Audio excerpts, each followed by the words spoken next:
Pronto. Boa noite. O pessoal já está entrando? Anúzia, Carmen? Sim. Está começando a entrar, aos pouquinhos.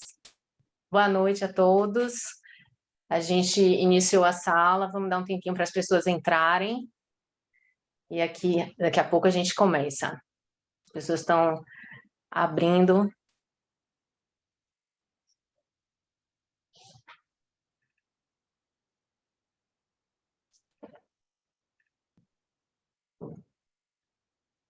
Boa noite. A gente abriu a sala, né? As pessoas estão entrando.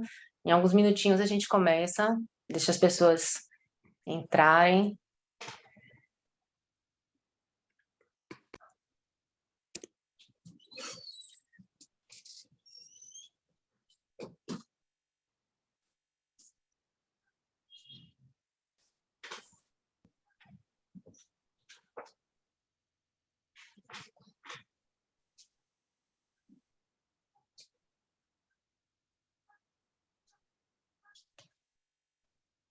O chat está liberado, gente?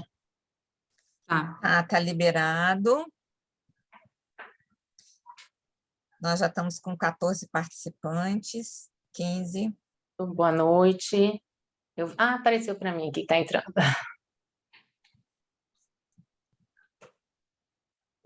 Boa noite. Alguns minutinhos a gente vai iniciar o webinar, né? A gente abriu a sala, as pessoas estão entrando.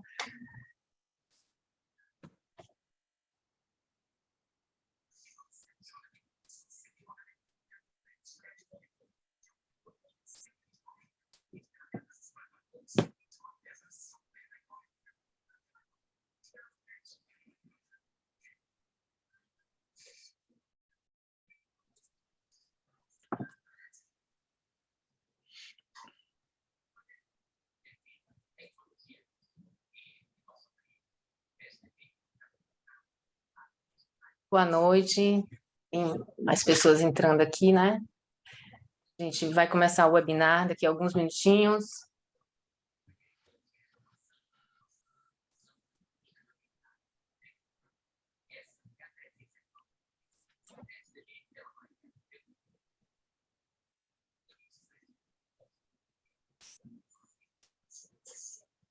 Esse webinar, para quem já está aqui na sala, só vou adiantar que é um webinar que vai acontecer toda primeira quarta-feira do mês, que é um evento da Regional Bahia, da Associação Brasileira de Sono, né, junto com a Liga Baiana do Sono. Né? Uma vez por mês a gente se reúne, profissionais da área de saúde, alguns serão restritos a profissionais da área de saúde, alguns abertos à população geral, e né, será divulgado, né, nas redes da Regional e da Liga Baiana, serão divulgados esses próximos eventos. Hoje a gente vai começar com esse, né, para a população geral. Eu acho que estabilizou agora, né, Anúzia? Participantes? 18 participantes.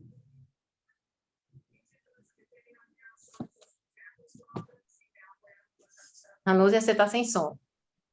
Vamos aguardar mais quanto tempo para a gente iniciar? Acho que só mais um minutinho para as pessoas que estão, né, se conectando.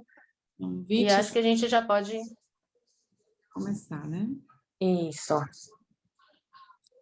Então, boa noite a todos. Esse webinar é um webinar de integração da Associação Brasileira do Sono, Regional Bahia e Liga Baiana do Sono, que tem como tema Seu Filho Dorme Bem? E para falar sobre esse tema, o nosso convidado é o professor Alessandro Maripietri. Ele é psicólogo formado pela UFBA, neuropsicólogo pela USP e é professor com doutorado em Ciências da Educação pela Universidade Nacional da Argentina. E também a doutora Andrea Barral, pneumologista com área de atuação em medicina do sono e presidente da Regional Bahia e Liga Baiana do Sono. Então, é uma honra e uma alegria estar com esses dois palestrantes, não só pela sua experiência profissional em cada área, mas também pelo cuidado que nós sabemos que eles têm, todo cuidado especial com seus pacientes. Então, com a palavra, o professor Alessandro. Boa noite a todas e a todos. Uma alegria muito grande estar aqui hoje para falar desse tema, que é um tema muito pulsante, já há algum tempo, mas tão mais relevante depois da nossa experiência tão difícil, que foi a nossa experiência de confinamento na pandemia, quando parece que o mundo ficou ao contrário e dessa vez a gente reparou, a gente prestou atenção, a gente viu que as coisas estavam de fato de cabeça para baixo. E no momento em que essas coisas viram de ponta cabeça, também viram de ponta cabeça uma série de aspectos da vida cotidiana de crianças e adolescentes e que nos obriga a repensar uma série de práticas essas que já eram, de certa maneira, operadas antes da pandemia e outras tantas que a gente vai ter que inventar a partir dessa experiência tão difícil que foi a experiência da pandemia. Não tem sido incomum, tem sido bastante comum a gente ouvir no consultório experiências de pais, mães, crianças, adolescentes, famílias com muita dificuldade no que concerne a perspectiva do sono de crianças e adolescentes. E isso mesmo antes da pandemia já era uma realidade nos consultórios dos psicólogos, nos consultórios dos médicos e de outros profissionais de saúde que atendem crianças, adolescentes e famílias. Depois, durante a experiência da pandemia, isso ganhou um contorno sobredestacado. A gente viu ali muitas famílias com muita dificuldade em dar conta dos processos de sono das crianças e dos adolescentes, e foi um momento em que a nossa recomendação foi dizer, calma, está tudo ao contrário, e também ficará ao contrário algumas experiências da vida de crianças e adolescentes, e a gente tem que ter um entendimento, né, do que está acontecendo. Passada essa experiência mais difícil, mais dura, de um confinamento maior, o que a gente vê é que agora, nesse momento, muitas crianças e adolescentes têm tido dificuldade em dormir com qualidade e na quantidade necessária para o seu bem-estar e para a sua saúde. E a gente está vendo que muitas dessas alterações de sono estão, infelizmente, associadas a outros quadros de ordem psíquica, quadros esses em que a gente testemunha um aumento muito significativo, né, do sofrimento psíquico em crianças, adolescentes e suas famílias. Então, a gente vai falar hoje disso, a gente vai falar desse cenário atual, no calor da coisa, né, no momento em que a gente está vivendo. Vamos falar de um certo panorama mais amplo, histórico, de que lugar é esse da criança e do adolescente no mundo de hoje e que implicações isso tem nessa gestão da rotina, da vida, dos aspectos de saúde de crianças e adolescentes. Depois a gente vai comentar um pouco sobre quais são as principais alterações de sono associados a quadros psíquicos e, em seguida, a gente vai pensar em algumas alternativas para lidar com essas situações. Então, eu vou começar nesse panorama, né? Quem é que são os pais do século XXI? Como é que se configura essa parentalidade do século XXI? Que características essa parentalidade tem? São muitas, eu vou citar algumas para a gente poder entender. A primeira delas é que a conformação familiar ela já não é uma conformação familiar tradicionalmente mononuclear, ou seja, um único núcleo. Então, até muito pouco tempo atrás, as famílias elas se configuravam a partir de um modelo nuclear, onde havia um pai e uma mãe, comumente, até bem pouco tempo atrás, de sexos opostos, e que criavam seus filhos numa única casa, numa única residência. Esse modelo, de um tempo para cá, ele foi se reconfigurando, as lógicas legais e biológicas que conformariam, que determinariam a construção do que seria a família, começam a dar lugar a processos de escolha, processos afetivos. Então, hoje, uma das primeiras grandes características é que as famílias podem se configurar em vários núcleos, o que quer dizer, fundamentalmente para esse tema do sono, algumas coisas, que há diversas rotinas diferentes em casas e dinâmicas familiares diferentes em cada um desses núcleos. Há outros agentes adultos de referência que não apenas os pais, porque aí há outros casamentos e essas pessoas, esses novos companheiros ou companheiras, exercem funções também na vida das crianças, e há esse deslocamento das crianças por esses núcleos, fazendo com que a gestão de sono, a gestão do comportamento alimentar, a gestão de outros aspectos ligados ao desenvolvimento da criança precise ser agora muito mais coletiva, muito mais conversado, muito mais acordado. Nem sempre com facilidade. Então, eu não estou aqui defendendo que o modelo mononuclear era melhor para as crianças do que o modelo polinuclear, de forma nenhuma. Mas o que eu estou dizendo é que o modelo polinuclear, neste modelo polinuclear, a necessidade de diálogo, de acordos claros, explícitos, para os adultos e para as crianças é infinitamente maior, porque, como são diversos os adultos envolvidos e os contextos são também vários, a gente vai precisar fazer esse acordo com muito mais consistência, com muito mais eficiência e de maneira muito mais clara. Uma segunda característica importantíssima é que nós, de certa maneira, estamos reconfigurando os papéis de pai, mãe, em relação às crianças. Ou seja, hoje, até bem pouco tempo atrás, a gente tinha uma certa característica de que as crianças deveriam estar em segundo plano. Eu mesmo, quando criança, ouvia muito comumente um ditado que dizia que o menino, o cachorro e o tamanco ficam todos embaixo do banco. E isso não era em si, não causava espécie, não era assustador, não era preocupante há 30, 40 ou 50 anos atrás. Hoje, a gente vê que isso não cabe mais, a gente já não trata dessa maneira, a gente tenta priorizar, de certa maneira, a criança, o adolescente, etc. E são pais que não estão, a prioristicamente, identificados com o lugar do respeito, mas, fundamentalmente, com o lugar do amor. O que também não é ruim, porque, claro, o amor é uma coisa importantíssima. Entretanto, às vezes, há uma certa confusão do papel dos pais numa tentativa de criar uma relação de amizade, uma relação igualitária com os filhos, solapando um pouco a alteridade essencial que deve existir entre pais e filhos.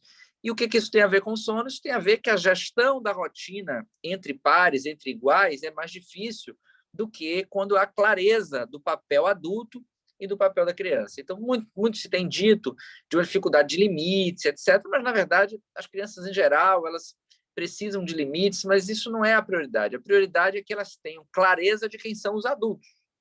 Então, se a gente se comporta como adulto na vida da criança, isso traz a reboque, necessariamente, a feitura dos limites. Porque o adulto é aquele que não vai permitir tudo, o adulto é aquele que vai tomar algumas decisões protetivas, o adulto é aquele que vai organizar certas coisas que a criança sozinha não consegue fazer. No momento em que essa parentalidade contemporânea se hiperidentifica com os próprios filhos, essa diferença essencial de quem é o pai e quem é o filho, numa busca por uma relação de amizade, uma relação confidente, etc., isso dificulta um pouco para as crianças separar o que é joio do que é trigo. Com isso, eu não estou querendo dizer que os pais não possam ter com seus filhos uma relação amistosa, uma relação carinhosa, uma relação parceira. Podem e devem, e é ótimo que isso aconteça. Mas não devem, sob nenhuma hipótese, desconfigurar a alteridade, a diferença essencial que há do papel adulto e do papel da criança. E por quê? Primeiro, porque o adulto não responde e opera do mesmo lugar que uma criança e que um adolescente. E a criança não pode responder e operar do mesmo lugar que um adulto. Por que não pode? Porque se essa criança é convocada socialmente, psiquicamente, comportamentalmente, ou numa situação qualquer, a se posicionar como se adulto fosse, essa criança está num processo de vulnerabilidade. Ela está sofrendo porque ela está sendo instada a funcionar psiquicamente numa posição para a qual ela não está preparada. E isso é abusivo, lesivo, compromete o desenvolvimento e a saúde das crianças.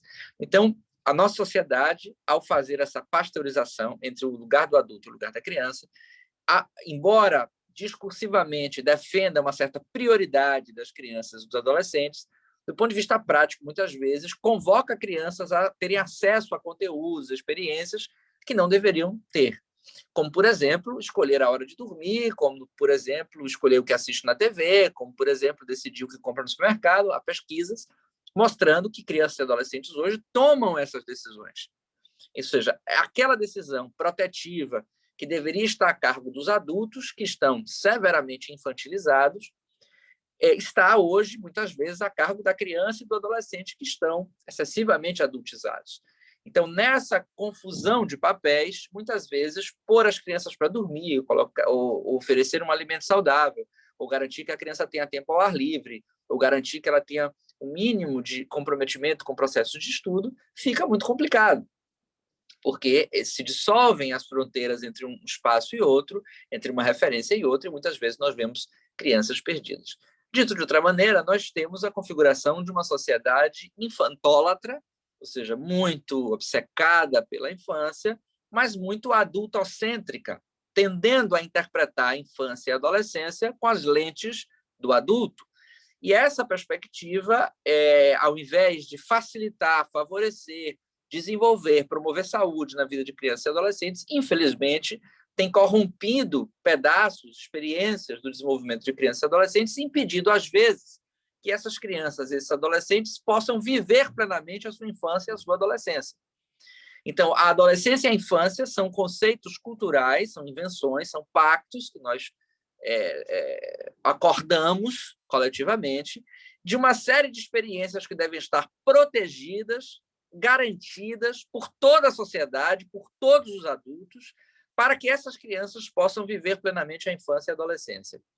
E isso, a gente sabe, num país como o nosso, como o Brasil, isso é muito claramente desrespeitado. Então, nós temos um sem número de crianças que vivem em situações miseráveis, em situações sem as menores condições de direito, de saneamento básico, de educação, de saúde, portanto, elas têm a sua vida atravessada por uma série de experiências que impedem que elas possam viver plenamente a infância, ou mesmo os nossos filhos, que são filhos que vêm historicamente, né, sentados em privilégio, têm uma agenda, têm uma conformação, têm uma série de experiências de vida que, de certa maneira, distanciam a sua biografia daquilo que seriam as experiências constitutivas de uma infância, pelo menos como nós acordamos. Então, é papel de toda a sociedade a preservação da infância, a preservação da adolescência, a garantia de condições essenciais para que eles se desenvolvam com saúde. E o sono é uma desses emblemas, é uma dessas metáforas, é um desses avisos que a gente vê clinicamente como um sinal de que as coisas estão meio fora do lugar. Essa geração de pais muito preocupados, muito ocupados e muito culpados não tem facultado, como deveria, as experiências, a proteção a essas experiências essenciais que dariam às crianças uma certa possibilidade de encarnar plenamente a infância ou a adolescência. O que é interessantíssimo, não apenas para as crianças, para as famílias ou para aqueles que têm filhos. É interessante para toda a sociedade. Os países que priorizam a cultura da infância estão muito melhores em índices de educação, segurança pública, em saúde, em seguridade, né? em segurança no sentido do convívio social. Então, a gente tem uma série de benefícios para a coletividade. E eu poderia dizer, de maneira mais ampla e mais simbólica e subjetiva, que uma das grandes contribuições que a gente tem ao priorizar a infância é não perder a capacidade de nos conectarmos com a curiosidade e com a invenção, que são próprias da infância, porque a vida humana é uma vida essencialmente inventada. Aliás, esse webinar, esse nosso encontro, eu poderia dizer que é um encontro infantil, é uma invenção, é uma criação, é uma ideia, é a nossa conexão, de certa maneira, com as nossas experiências de infância. Então, sociedades que permitem que, mesmo nós adultos, possamos nos conectar com esta curiosidade, com essa invenção, nós criamos vínculos melhores, nós nos destruímos menos, nós somos menos violentos, nós somos mais criativos, nós somos mais inventivos, nós driblamos obstáculos com mais competência.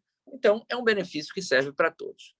Esses filhos, como eu disse, estão, pelo menos no campo discursivo, priorizados, mas muitas vezes colocados num certo lugar vazio. Ou seja, muitas vezes eles estão priorizados em lugares que não deveriam estar. Então, é muito comum, especialmente os pais que têm algum conforto, algum privilégio, do ponto de vista socioeconômico, de direitos, etc., tendem a se ocupar excessivamente de pontos da vida dos filhos em que eles não deveriam se ocupar, desgastando energia, esforço, etc., e deixando de ocupar pontos essenciais de proteção na vida dessas crianças e adolescentes. E o sono é uma delas.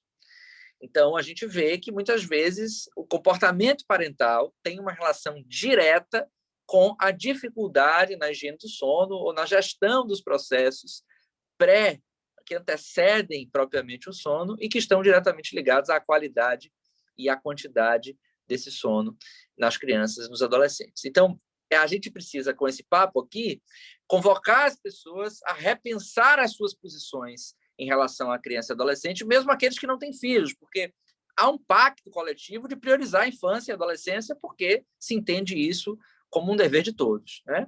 As crianças e adolescentes, eles têm referências hoje muito liquefeitas, como disse o Bauman, muito dissolvidas, então eles não sabem direito como, de que forma, aonde, e ele tem pais pouco claros, e a própria sociedade é pouco clara, e essa falta, essa carência de adultos farol, ela, no mundo contemporâneo, ela é ainda pior do que foi, por exemplo, quando eu era criança, que era, francamente, um mundo moderno. Por quê? Porque no mundo hipermoderno, as instâncias externas de heterorregulação, elas também estão dissolvidas, exigindo do homem contemporâneo uma autorregulação o tempo inteiro, como disse o Hahn, no seu livro Sociedade do Cansaço. É como se a gente tivesse o tempo inteiro tendo que fazer a nossa própria gestão da vida sem nenhuma referência que nos ajude a configurar esse processo.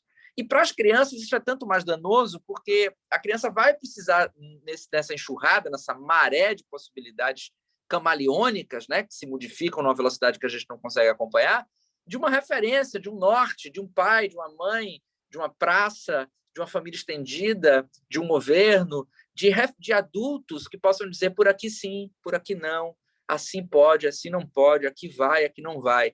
Os adultos contemporâneos, eles são muito constrangidos em assumir posições claras, afetivas, protetivas e cuidadoras. E isso, ao invés de deixar as crianças livres, felizes, amplamente vivendo a sua vida e a sua infância amplamente, o que a gente vê é crianças e adolescentes cada vez mais super exigidos e convivendo com hiperpermissividade. Então, a gente lança as nossas crianças, os nossos adolescentes, numa espécie de paradoxo. A gente espera que o nosso filho durma bem. A gente não espera criar as condições essenciais para que o sono do nosso filho seja um sono de qualidade. A gente espera que ele aprenda, a gente espera que ele durma, a gente espera que ele coma. A gente sempre deposita na criança a responsabilidade na fissura das suas experiências de desenvolvimento. E isso é perigosíssimo, né? Porque, ao mesmo tempo que a gente está super exigindo, a gente está hiper permitindo. A gente está vendo crianças que não têm, de certa maneira, referências mínimas para conseguir entender o que é certo e o que é errado. E, ao mesmo tempo, são crianças ultra exigidas. Um exemplo disso, rapidamente, que não tem tanto a ver com sono, mas tem também, é a perspectiva das escolas, né? O que a gente espera hoje de uma criança na escola? A gente espera crianças ordeiras, arrumadinhas, bonitinhas, limpinhas, sem uma sujeira entre os dentes, sem uma sujeira atrás da orelha, sem mostrar a cueca na borda da calça, sem bonés de aba reta, enfileiradas, cantando Quem Vai Chegando Vai Ficando Atrás, o menino educado é assim que faz, como foi o meu caso na década de 70, mas também a gente quer meninos criativos, inovadores, que abram startups no Vale do Silício. Esse paradoxo dificulta as crianças a interpretar a realidade e entender que hora de dormir, hora de dormir, hora de acordar, hora de usar eletrônico, hora de usar eletrônico, hora de fazer isso. É como se as crianças perdessem as referências que ajudam as crianças a saber o que é certo, o que é errado e como fazer as coisas. E aí a gente tem, por outro lado, uma parentalidade que vai perdendo o bom senso. Então, é impressionante hoje como ter filhos virou um ato quase científico. Então, a gente tem guidelines científicos para quase tudo com crianças. Não tem, assim, uma tia velha, sabe? Uma pessoa que possa dar uma opinião. E o bom senso mesmo. A parentalidade, à medida em que ela vai ficando cada vez mais científica, ela vai ficando cada vez mais desprovida do bom senso e desautorizada a assunção no lugar do desejo. Eu quero fazer isso, eu acredito que isso é importante, isso aqui eu vou bancar para o meu filho. Os pais ficam muito constrangidos. Há um patrulhamento imenso sobre a parentalidade no mundo contemporâneo, avaliando especialmente sobre as mães que estão aqui nos ouvindo, especialmente sobre as mães, as mulheres, isso é muito pior do que sobre os homens, indiscutivelmente. Há um patrulhamento, como se houvesse um modelo ideal de maternidade, de paternidade que devesse ser seguido. Como a gente nunca consegue, porque a essência de um pai e de uma mãe é falhar, a gente vive devendo a esse modelo hiperidealizado e perfeito. Desempoderando, se é que existe essa palavra, os pais desse lugar e desconectando os pais do que nós chamaríamos de uma parentalidade simples. O que é uma parentalidade simples? É os pais que garantam o essencial: afeto, apego, segurança, direitos, sono, alimentação, alegria, árvore, ar livre, algum acesso a aprendizados e proteção dos riscos, né? Então, a gente vai perdendo a capacidade dessa parentalidade simples, e aí o sono vem como sintoma, vem como metáfora, vem como aviso de que alguma coisa está errada. Bom, esse seria um tema inteiro só para um webinar só sobre isso, então eu fiz aqui um pocket, um compacto, para dar assim, um vistaço, um panorama do cenário, para que vocês entendam mais ou menos de que lugar eu estou tentando referenciar essa minha fala hoje. E aí a gente vai pensar que o sono, assim como o desenvolvimento, ele vai sendo alterado à medida em que a gente vai mudando os nossos funcionamentos. Então, a gente não pode comparar o sono de um bebê com o sono de uma criança, com o sono de um adolescente, com o sono de um adulto e com o sono de um idoso. Depois, a doutora vai fazer aí uma fala mais técnica, médica, sobre as questões do sono, e, obviamente, que vocês veem, notam que um bebê dorme de um jeito, uma criança dorme de outro, um adolescente de outro.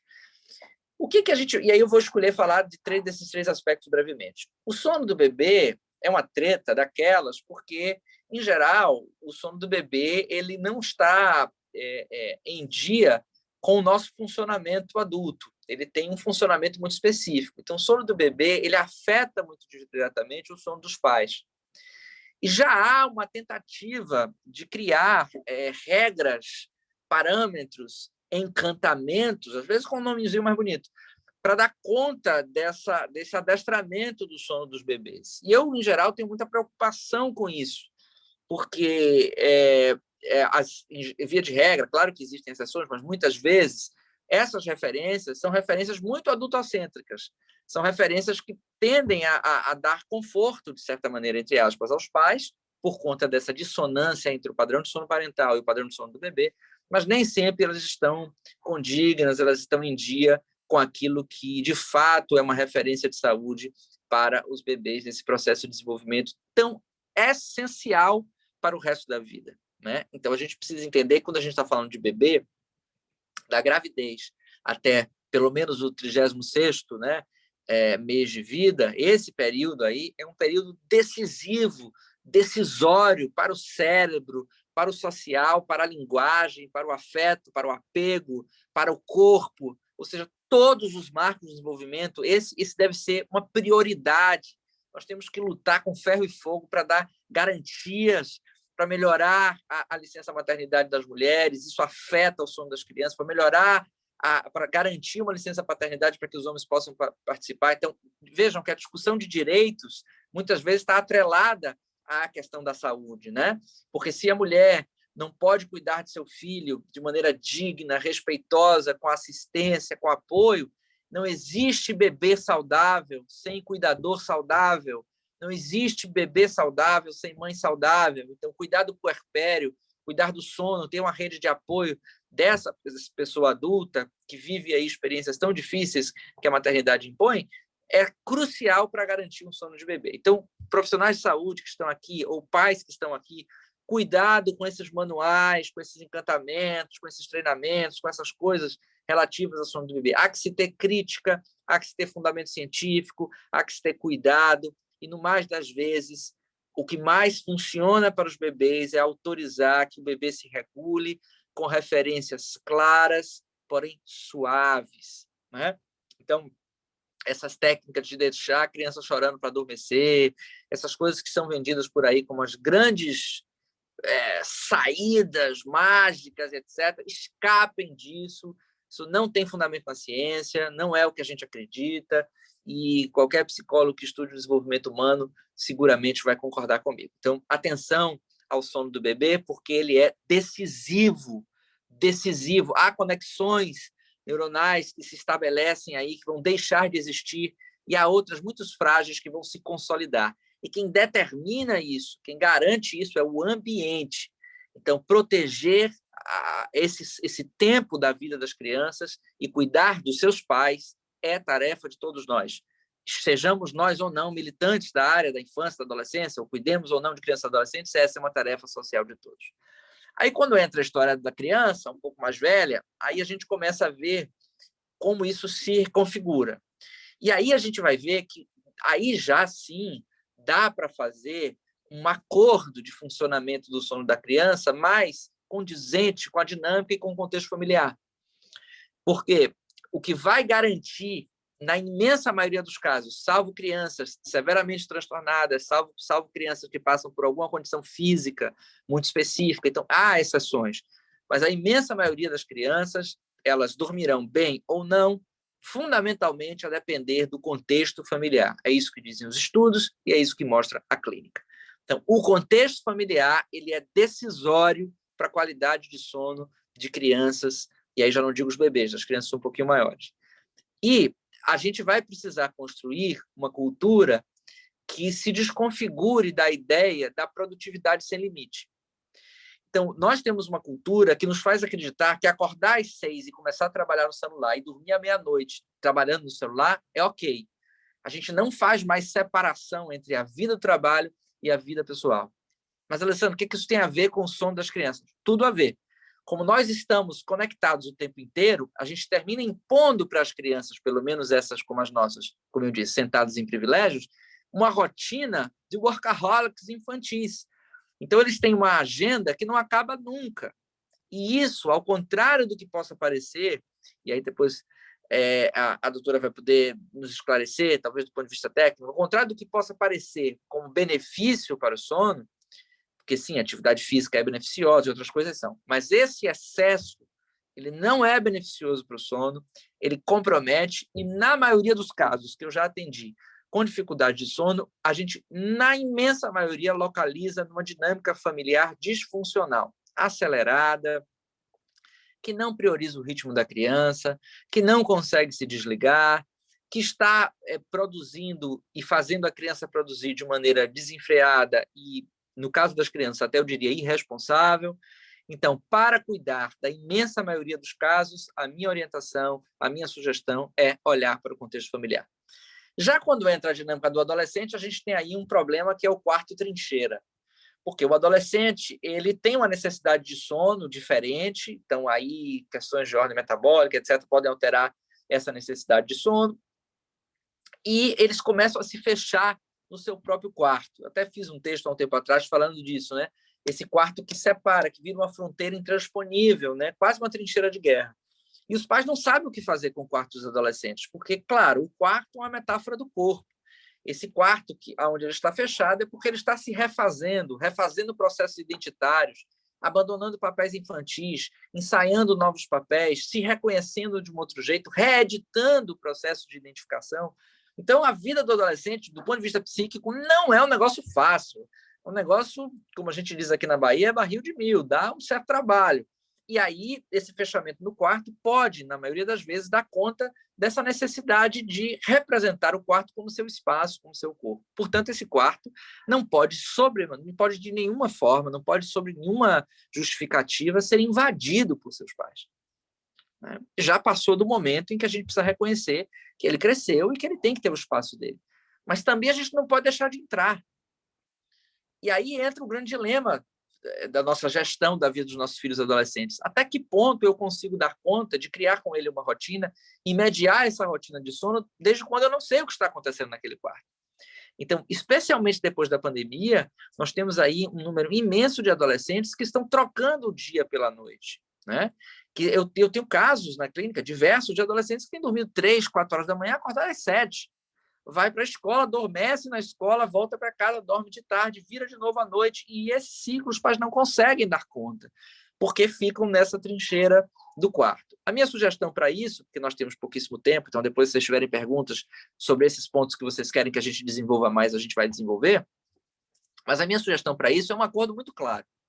Eu respeito o seu quarto, eu entendo que seu quarto é seu espaço, ninguém vai invadi-lo, você tem seu espaço, mas esse quarto pertence a uma casa, esse quarto pertence a uma comunidade, esse quarto pertence a um espaço onde outras pessoas precisam coexistir.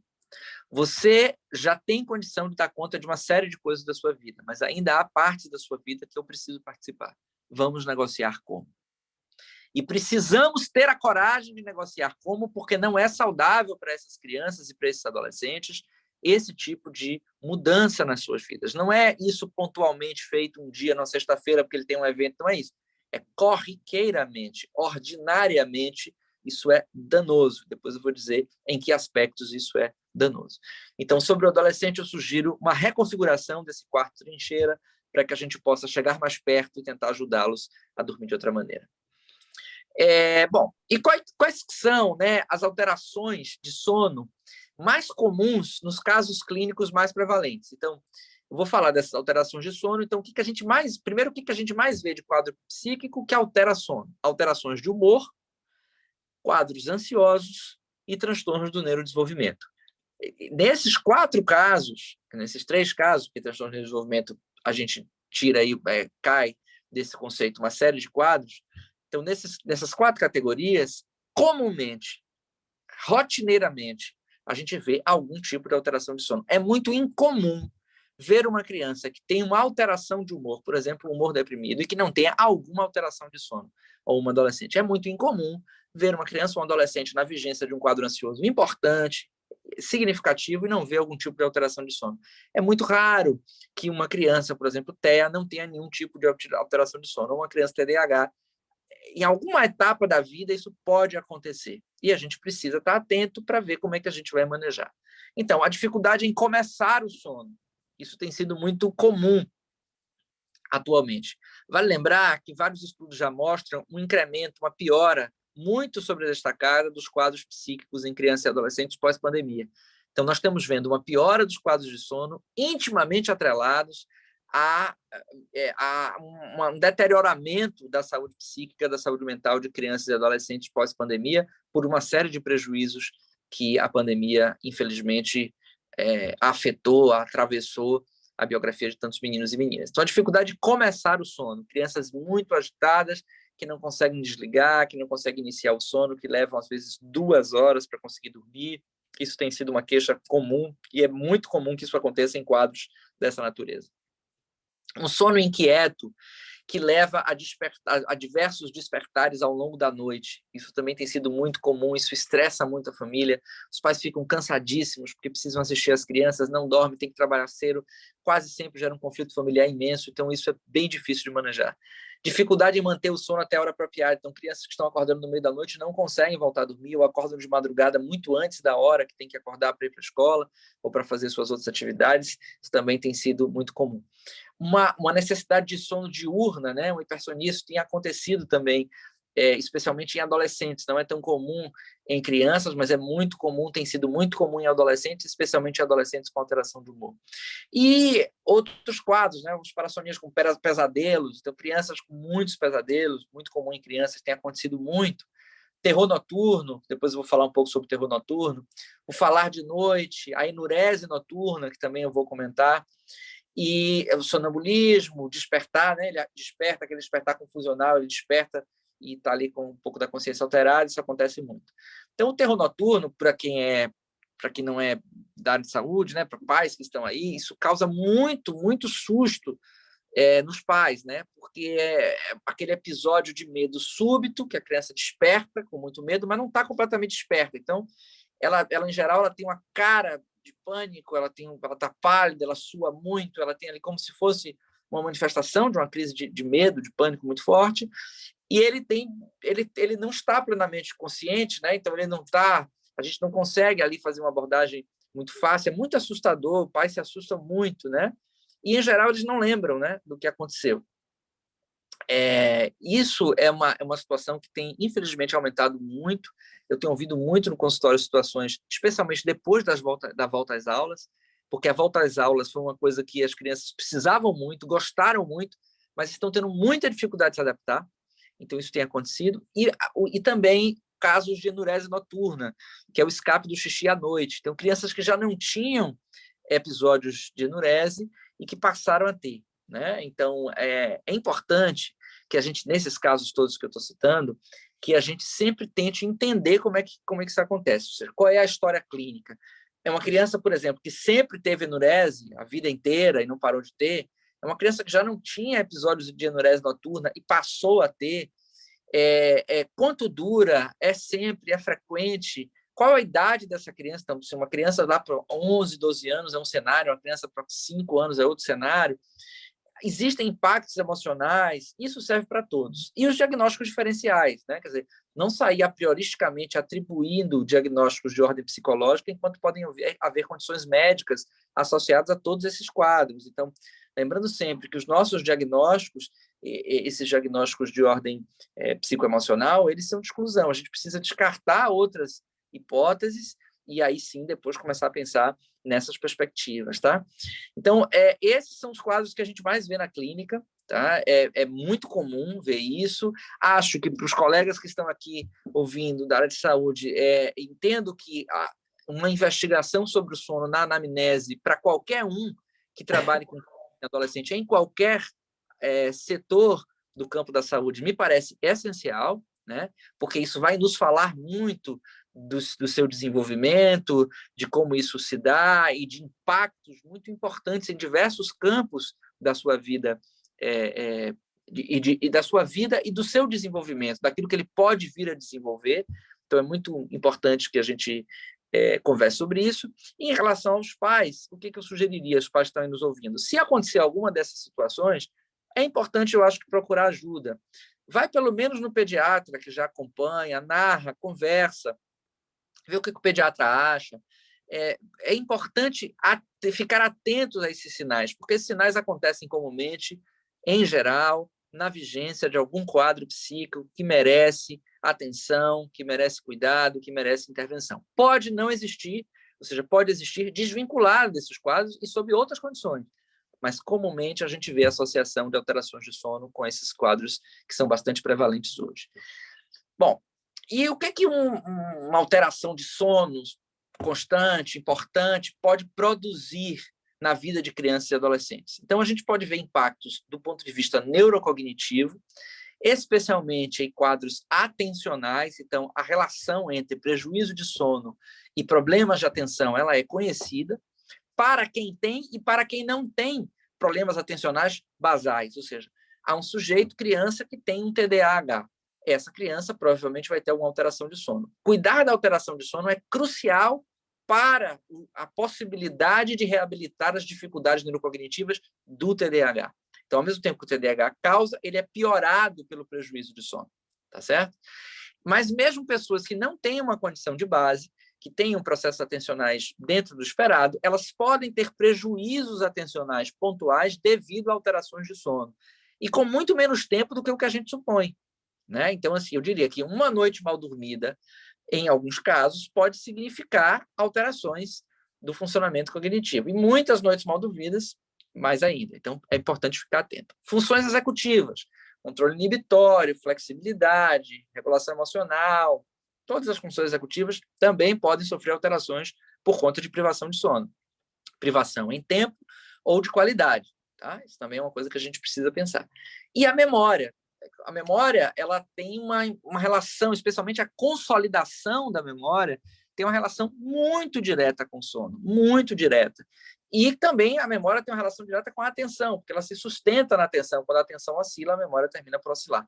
Então, nesse momento em que as crianças estão voltando às aulas, com uma rotina super puxada, tendo que dar conta de chupar cana e assoviar, tendo que reaprender a existir coletivamente, tendo que reaprender a estudar presencialmente, todo esse movimento que é adaptação e, por conseguinte, estresse, se isso vem associado a prejuízos de sono, as chances de um rebaixamento dos potenciais neurocognitivos das crianças é muito grande, as chances são muito grandes, e aí isso vai comprometer ainda mais, gerando mais ansiedade, etc. Além disso, um outro marcador importante é o humor. Então, muito comumente, a gente vê que crianças têm uma relação direta do humor, da regulação do humor, com uma qualidade de sono. Então, prejuízos no sono, muito, muito, muito comumente vão ter alterações de humor.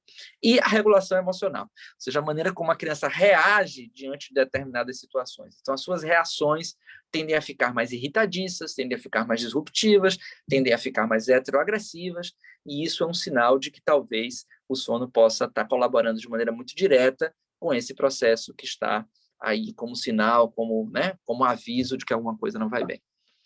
E aí, como é que a gente pode lidar e aí eu deixei esse tópico sozinho, porque é um tópico que eu acho que merece estar sozinho, que é o medo de dormir. Então, um dos medos mais prevalentes, mais comuns na criança é o medo de dormir sozinho.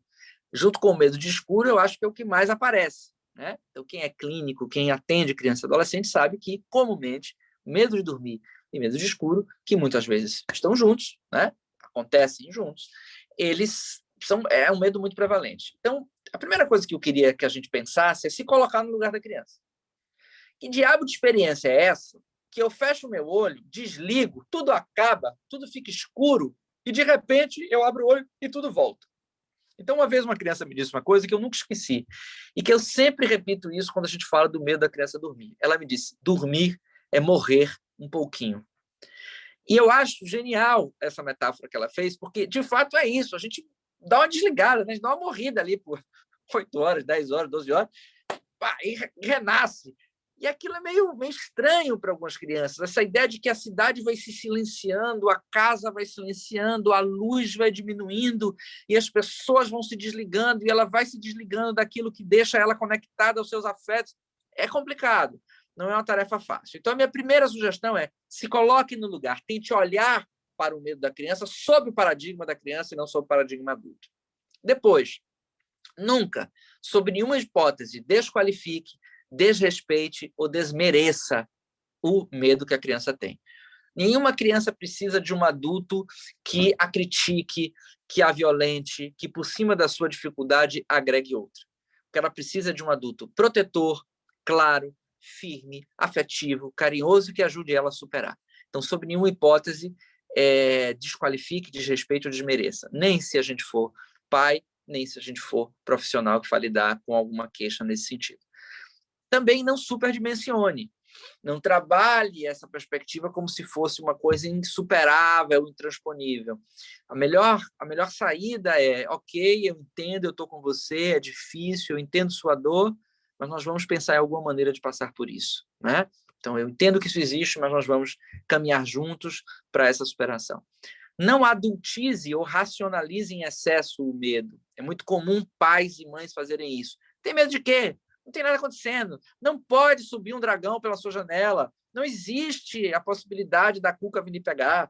E aí ele tenta adultizar, que é também uma maneira de desqualificar, e isso não funciona para a criança, porque o medo da criança em relação a isso não é uma questão da racionalidade, é de outra ordem. Então, não adianta fazer esse processo, tá bom?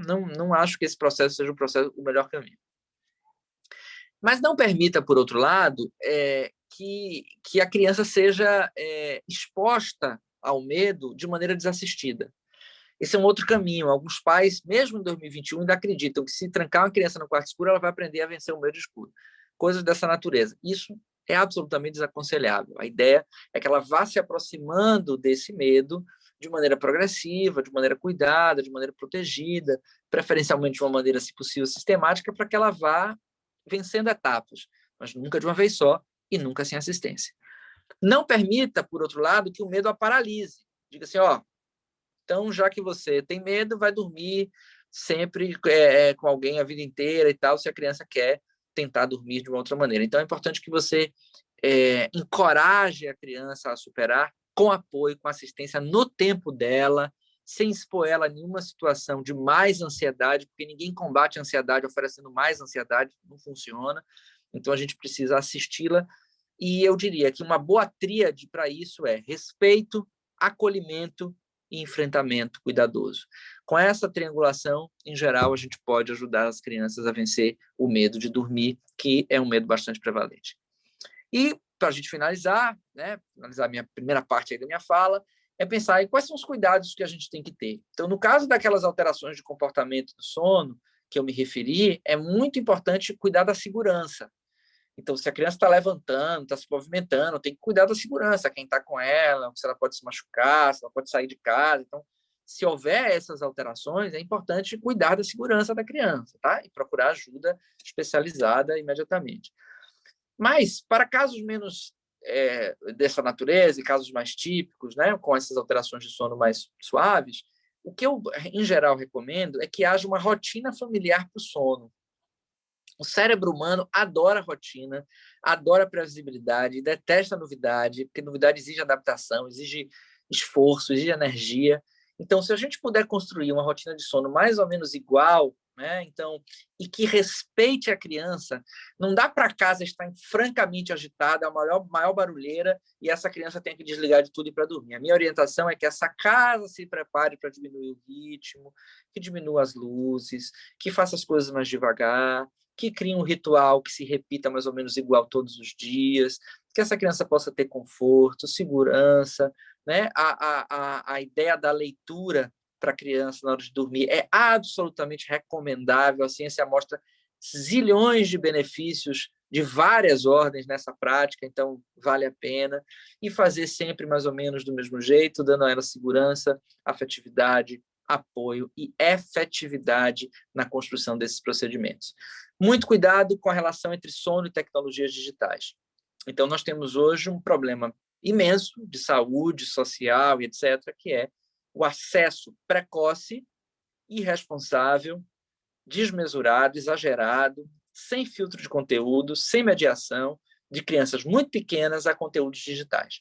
Isso é ruim sobre vários aspectos, mas como nós estamos discutindo aqui o sono, nós vamos falar do sono especificamente. Vários estudos mostram que a relação do sono com os equipamentos digitais ela é ruim por vários aspectos, desde aspectos mais biológicos, relativos à melatonina, que provavelmente a doutora vai explicar, até aspectos mais comportamentais. Então, a criança fica hiperativada, né? Os conteúdos digitais, em geral, eles são super excitantes, porque a criança fica ali o tempo inteiro interagindo e atuando, aos despertares, né? Então, essa ideia de que existe uma coisa acontecendo no celular que eu não estou participando, então isso gera uma angústia muito grande. A ideia de que o celular na cama, né? Indo para a cama com a criança, ela é beneficiosa, é uma ideia completamente disparatada, não faz o menor sentido. Então, cuidar da retirada, pelo menos 1 hora, 2 horas antes dos equipamentos digitais, é extremamente útil para dar uma acalmada na criança, para a criança se relacionar com outras coisas e ir construindo o sono. E um outro aspecto muito importante é a necessidade das crianças estarem ao ar livre. As nossas crianças, especialmente as nossas que são as privilegiadas, ficam muito pouco tempo ao ar livre. As nossas crianças, segundo um estudo interessante, foi feito comparando a relação entre as crianças e os presidiários, e se viu que as crianças do Brasil passam menos tempo ao ar livre do que os presidiários. Porque os presidiários passam todo dia 2 horas ao ar livre, e nossas crianças não passam 2 horas ao ar livre. Há, inclusive, uma cartilha da Sociedade Brasileira de Pediatria falando da importância disso sobre vários aspectos, desde aspectos oftalmológicos, até aspecto de imunidade, até aspecto social, emocional. Então, é importante a leitura desse material. E isso também ajuda a impedir os riscos do virtual, ou seja, uma boa vida analógica, que sobe em árvore, que corre ao ar livre, que vai ao mar, nós vivemos num país tropical, uma cidade que favorece isso absurdamente. Então, nós precisamos colocar as crianças ao ar livre. Atividade física e convívio entre crianças ao ar livre está provado que melhora muito a qualidade do sono.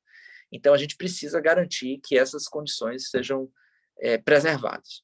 Para resumir e passar a palavra, dito de outra maneira, em geral, os meninos são todos sãos e os pecados são todos meus. Então, como disse o Gil, a gente precisa, enquanto adultos, dar as mãos, divulgar essas informações, fazer um pacto de proteção das condições mínimas que dão às nossas crianças e aos nossos adolescentes a possibilidade de vivência de uma infância e de uma adolescência com saúde, com bem-estar, com saúde em todos os níveis, né? Inclusive do nível da saúde mental, para que eles possam ter melhores chances de construir um laçamento social menos destrutivo, menos violento, mais inventivo e mais interessante. É isso. Passo a palavra agora para a minha colega que vai falar aí sobre tudo isso e muito mais. Obrigada, Alessandro. Muito bom ouvir você falar. Né? Agora, como você disse, eu vou falar da parte mais técnica mesmo do sono. Eu vou compartilhar aqui, eu fiz uma apresentaçãozinha, e deixa eu compartilhar aqui. Pronto. Consegue me ver, Ranúzia? Pronto, obrigada. Então, eu vou tentar ajudar a responder essa pergunta aqui, né? Meu filho dorme bem. Antes de qualquer coisa, a gente precisa saber o que é dormir bem, né, da parte técnica mesmo. Sabemos que todos os animais dormem, né, todos os animais têm um momento de quietude e um momento mais ativo, né, ao longo do dia. E da mesma forma que precisamos nos alimentar, precisamos ingerir líquido, nós precisamos dormir. Dormir é essencial para o bom funcionamento e o equilíbrio do nosso organismo, né? E por que dormimos? O sono, ele tem uma função biológica essencial para o bom funcionamento do organismo e tem um papel importante para conservar a energia, revigorar e promover a saúde. Quando a gente tem vários trabalhos mostrando que o sono ele tem papel em funções vitais importantes, como a Alessandra já comentou, né? O desenvolvimento neurológico, o aprendizado, a memória, a regulação emocional. O sono é extremamente importante para que haja essa regulação emocional, né? O equilíbrio na função metabólica e cardiovascular, remoção de toxinas celulares. Existem alguns trabalhos que mostram que ao longo da vigília, quanto maior o tempo de vigília, nós acumulamos substâncias a nível central, que durante o sono, né, elas são depuradas. Então, também tem essa função. E a resposta imune à vacina. A gente está nesse momento que, para que a resposta, tem vários trabalhos mostrando que a resposta à vacina, ela ocorre de melhor forma quando você dorme bem antes e depois, né, do dia que você tomou a vacina. Então, assim, ele tem diversas funções e a gente sabe que sono de qualidade é fundamental para uma boa saúde e para a qualidade de vida. E aí vamos para a pergunta, né? Qual que é a quantidade correta de dormir? Existe uma recomendação, essa tabela aqui é de recomendação de horas de sono.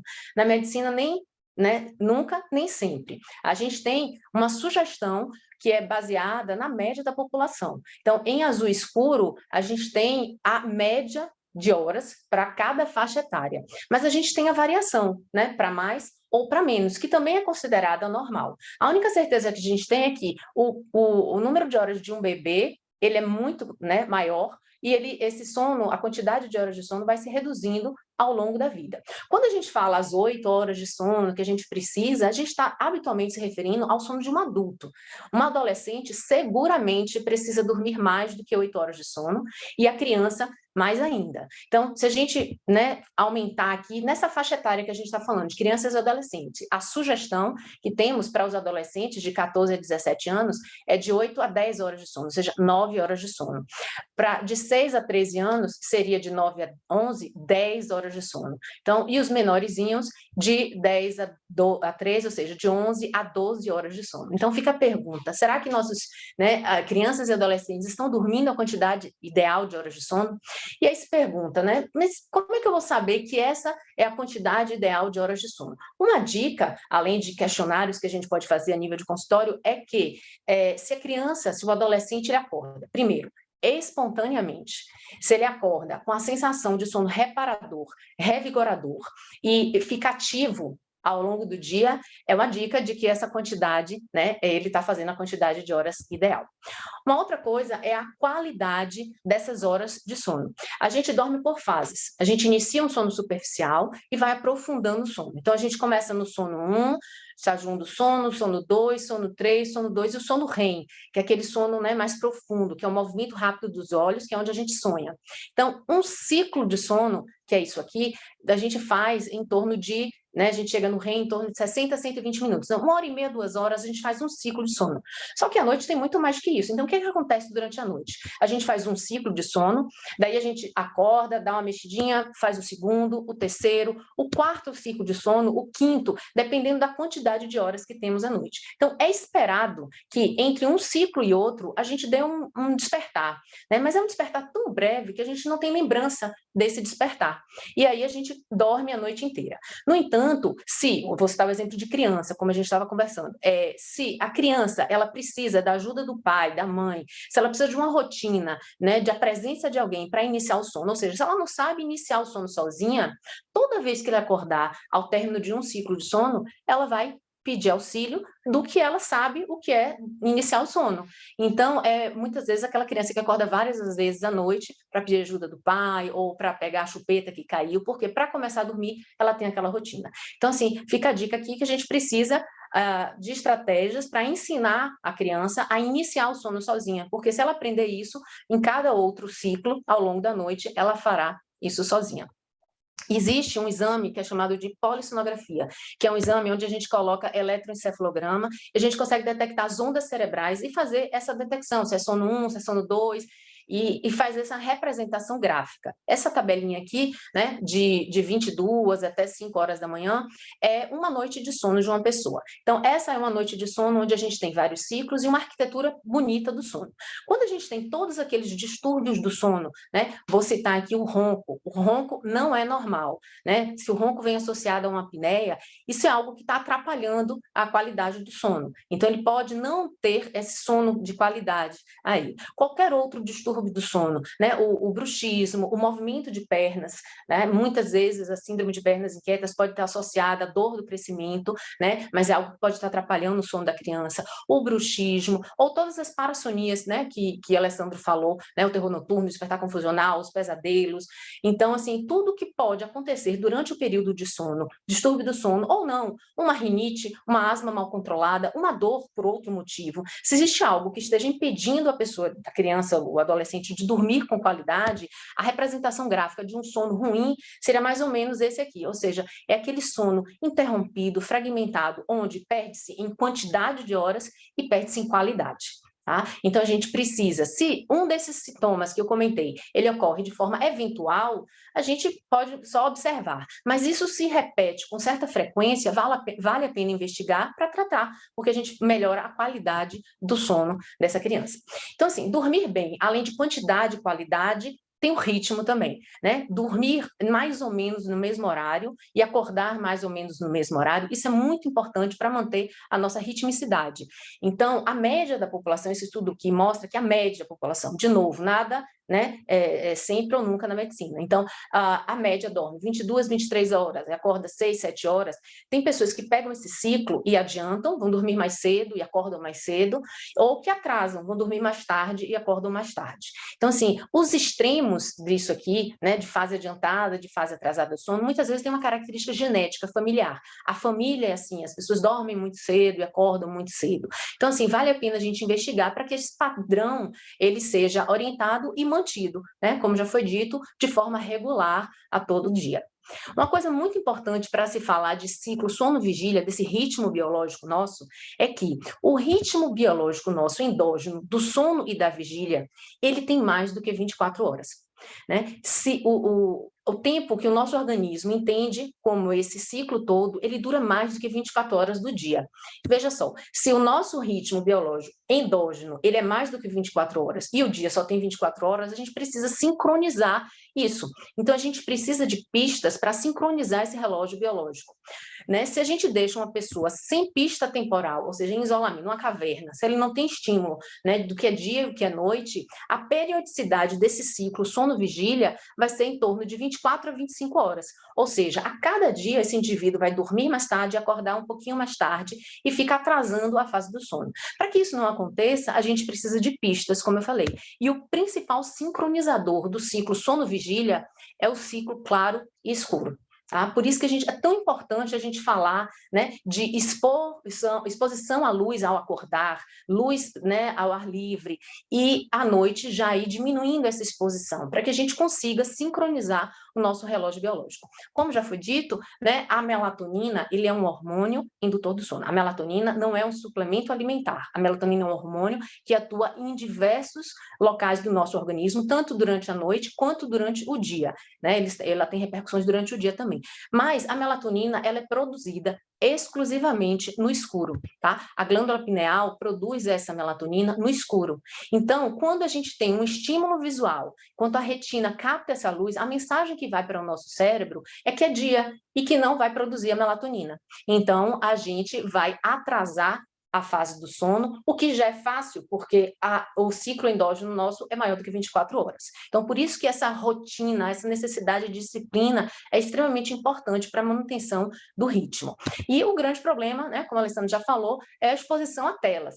Quando a gente fica em telas, né, essa inibição existe. Uma coisa interessante para se falar é que a gente fala muito do comprimento de onda, da exposição. É a tela, a luz azul ou mais para o 400 aqui, até a luz violeta, é que inibe a melatonina. Para a gente entender o que é isso, a luz natural teria esse espectro de luz aqui. a luz incandescente ela tem pouca luz azul, mas hoje em dia a gente ainda não usa muito mais esse tipo de luz, a gente acaba usando o LED. E olha como é que é o espectro de luz de uma luz LED branca, né, fria. Ela tem muita luz azul, muita luz violeta, que é aquela que inibe a melatonina. A luz de LED quente, ela já tem menos melatonina. Então, quando a gente enxerga uma luz, né, a gente não vê o azul, que eu estou falando de espectro de luz azul. A gente enxerga a luz branca, né, a luz neutra e o branco quente. Mas o espectro de luz é o que está, né, nessa luz por trás aí. Então, o espectro de luz azul é o que a gente enxerga nesse branco frio do LED. Então, a orientação de exposição seria o quê? Botar uma luz mais amarela, uma luz âmbar, que vai ter menos luz azul e vai inibir menos a melatonina. Em relação à exposição a telas, existem hoje em dia até filtros, né, de luz azul em óculos, em telas, e não existe nenhum trabalho que confirme, né, essa comprovação de que esses filtros, eles inibem essa luz azul, consequentemente não alteraria a melatonina. Então, assim, como a gente não tem certeza ainda, a orientação é, de fato, evite a exposição, né, à luz próximo à hora de dormir. Pelo menos 1 hora antes, nas crianças mais ainda, 2 horas ou mais antes de dormir. Tá? No caso dos adolescentes, na puberdade, tem características específicas. O estirão do crescimento, ele está associado a uma maior necessidade de sono, e a gente sabe que o sono, o hormônio do crescimento, ele é produzido durante o sono. Então, aquela história de que a gente precisa dormir para crescer é verdade, porque o hormônio do crescimento ele é produzido durante o sono. O adolescente, por questões hormonais, ele já tem uma tendência vespertina. Existem trabalhos mostrando que existe um atraso na síntese da melatonina, o que favorece o atraso de fase no adolescente.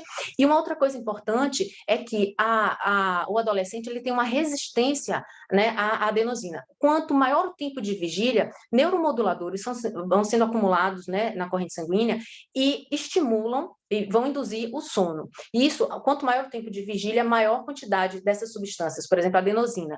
E aí chega um momento que essa pressão de sono é muito grande e a gente acaba dormindo. O adolescente também tem uma maior resistência a essa pressão de sono, o que favorece ainda mais ao atraso de sono. E, por último, a gente sabe, essa pressão de sono que eu falei é aquela pessoa que, quando chega na frente da televisão à noite, dá um cochilo ali de 15, 20 minutinhos, estava morrendo de sono, cochilou, ele esvazia, ele reduz a pressão de sono. E quando vai para o quarto, ele já tem dificuldade para dormir, porque ele reduziu a pressão de sono. Então, o adolescente que acaba dormindo pouco à noite, habitualmente, no período vespertino, ele tira um cochilo. Então, nesse ciclo aí, esse cochilo vespertino, ele acaba reduzindo a pressão de sono também. Então, assim, o adolescente não é só questão comportamental, né, simples, que ele quer dormir mais tarde, porque todo mundo está dormindo mais tarde. Tem questões, né, orgânicas que justificam esse atraso de fase de sono no adolescente, e a gente precisa, né, estar atento a isso, né? Porque o grande problema é, o adolescente, ele atrasa a fase de sono, ou seja, ele inicia a dormir o sono mais tarde, no entanto, ele não consegue acordar mais tarde para manter uma quantidade suficiente de horas de sono. Consequentemente, ele acorda mais cedo por questões sociais, trabalho, escola, e aí a quantidade de horas de sono é reduzida. Então, ele é um indivíduo privado de sono. E isso se repete por pelo menos 3 meses, é a síndrome do sono insuficiente, que a gente vê muito, né, nos indivíduos hoje em dia, nesse mundo moderno. Né? E a gente sabe que privação de sono ele tem consequências imediatas. Tem sonolência excessiva durante o dia. Se você não dorme bem, por quantidade ou por qualidade, você vai ter sono no dia seguinte. Alterações de humor ocorrem com privação de sono, a redução de atenção e concentração, a alteração de reflexos em reação a estímulos, a alteração de memória a curto prazo. Existe uma redução na capacidade de argumentação lógica. Quem já não experimentou passar uma noite em claro e no dia seguinte para, né, formular uma frase, às vezes demora um pouquinho, porque até essa capacidade de argumentação, ela é prejudicada. Dificuldades do raciocínio e, consequentemente, dificuldade na qualidade de vida. Então, assim, o adolescente, né, vou falar principalmente aquele adolescente que dorme pouco, que está com a síndrome de sono insuficiente, é aquela dificuldade para acordar, aquela sensação de sono, né, não revigorador, aquele cansaço, aquela lentidão, né, que fica sonolento durante o dia, cochila na sala de aula, aquele que fica irritado, que tem um pavio curto, que é mais, né, nervoso e hiperativo. A criança com sono, ela fica hiperativa, né? E para que a gente não quer nada disso. Para que isso não ocorra, a gente sugere, né, vou sugerir a preparação para o sono, que seria o quê? Essa rotina prévia ao horário de dormir, aquela coisa que a gente repete todo dia, para que a criança entenda o que vem a seguir. Então, essa rotina de ir para a cama, em que as crianças se sintam segura e feliz, é primordial, né? Aprender a dormir bem. A criança, ela não sabe dormir. Os pais precisam aprender para que dessa forma eles possam ensinar a criança o que é dormir, como é dormir, qual a rotina necessária para que isso seja feito. Eu vou falar um pouquinho mais na frente sobre a higiene do sono, né? E como a gente já comentou, identificar e tratar. Se existirem problemas orgânicos, vamos tratar rinite, vamos tratar asma, dor ou qualquer distúrbio do sono que exista, vamos tratar para que, né, a criança consiga dormir bem, não seja um motivo orgânico que esteja impedindo esse sono de qualidade. E, como a Alessandra falou muito bem, todos os problemas psicológicos, a gente tem que, né, tentar identificar e ajudar para que isso não esteja atrapalhando o sono inicial ou manter do sono. Em relação à higiene do sono, a atividade física é fundamental e assim deve ser feita de preferência no período diurno, enquanto tem luz do sol, né? Atividade física ao ar livre com exposição à luz solar seria o ideal.